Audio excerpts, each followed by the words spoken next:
Et Jean-Marc, d'abord, merci pour l'invitation je suis toujours très content de parler avec mes amis belges, connaissances ou non connaissances, qui sont intéressés au sujet du climat.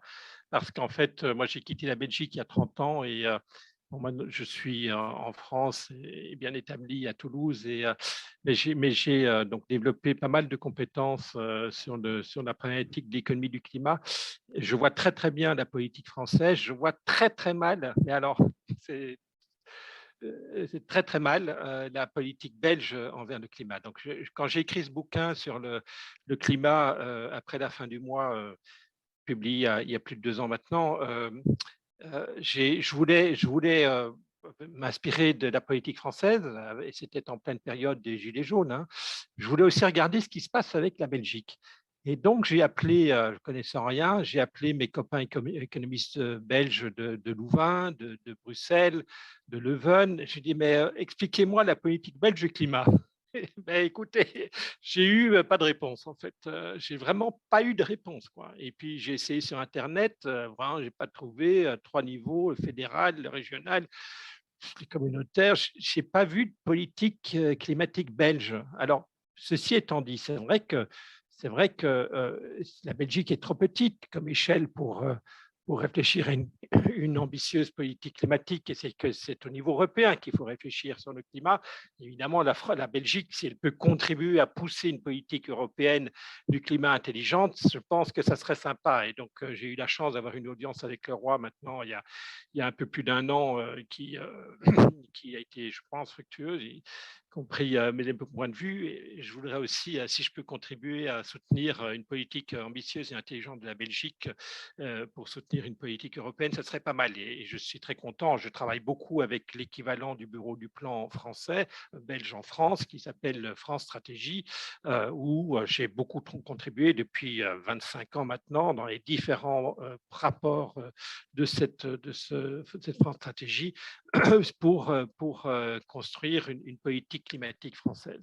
Le dossier est énorme, hein, il est absolument gigantesque.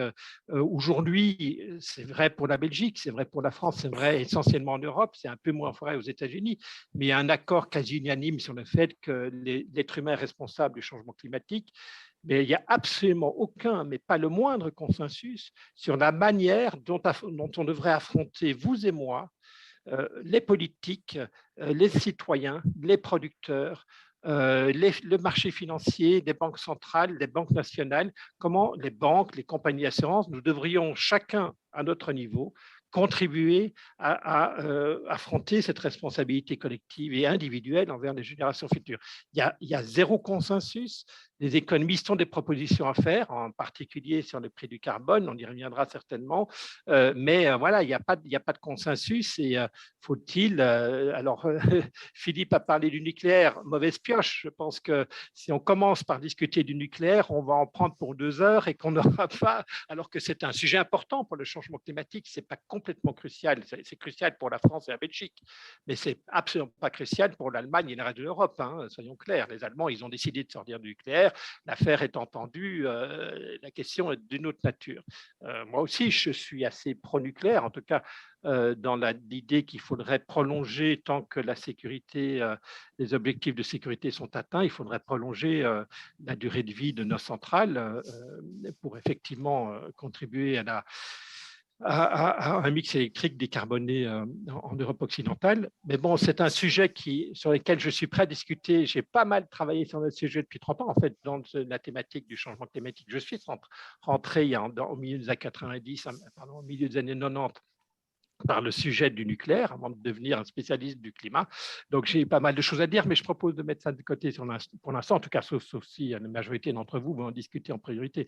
Mais donc, voilà. Donc, passionnant sujet. Moi, je suis super content de participer à une discussion avec des amis belges sur ce sujet-là, super partant et volontaire pour travailler avec tout politicien belge qui veut travailler là-dessus, et en particulier avec le commissariat, le bureau du plan, pardon, ça m'intéresse beaucoup. Bon, voilà, maintenant, Jean-Marc, ta question. Est-ce qu'il y Ok, a des pays, est-ce qu'il y a des ouais. régions, est-ce qu'il y a des pays, il y a des régions qui ont montré l'exemple? Alors, faut bien reconnaître que pas vraiment. Hein, depuis 1990 au moins, conférence de Rio 1992, mais les scientifiques sont conscients d'un problème de changement climatique depuis probablement le milieu des années 70. Donc, et ça percole au niveau politique au début des années 90. Qu'est-ce qui s'est passé entre 1990 et 2020? Augmentation massive des émissions de CO2. Donc, on est passé de, je ne sais pas exactement, je ne me souviens plus exactement des chiffres, autour de 30 gigatonnes de CO2 par an, équivalent en 1990. On est aujourd'hui à 52 gigatonnes de CO2 équivalent. Donc, on a pratiquement multiplié par 2 nos émissions de CO2, alors qu'on sait qu'on va dans le mur. Donc, on a vu qu'on avait un mur devant nous, on est dans la voiture, on a vu qu'à la vitesse à laquelle on avait frappé le mur frontalement rapidement, et au lieu d'appuyer sur la pédale de frein, on a appuyé sur la pédale d'accélérateur au niveau mondial. Donc s'il y a des pays qui font des choses positives, il n'y en a pas beaucoup. Hein, et au niveau global, on a un énorme problème. Bon, maintenant, s'il y a une région du monde qui a quand même fait des choses, c'est certainement pas la Chine, les pays en développement, ni les États-Unis, c'est l'Europe. Hein, si vous comparez les émissions de CO2 par habitant entre l'Europe et les États-Unis, aux États-Unis sont toujours de 18-19 tonnes par habitant par an. Et c'est pas l'empreinte écologique, hein, c'est juste les émissions du pays divisées par le nombre d'habitants. On ne comptait pas là-dedans, donc tous les produits, toutes les émissions apportées par le commerce international, essentiellement provenant de Chine. Hein.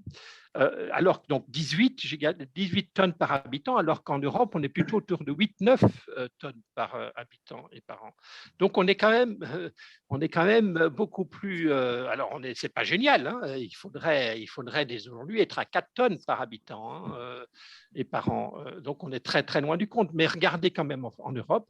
En Europe, depuis 1990, on a augmenté la consommation par habitant, le revenu par habitant de 60%, et en même temps, on a réduit de 25% les émissions par habitant. Donc, on a réussi à décorréler, et c'est le seul endroit du monde où on a réussi à faire ça, hein, on a décorrélé la croissance économique des émissions de CO2.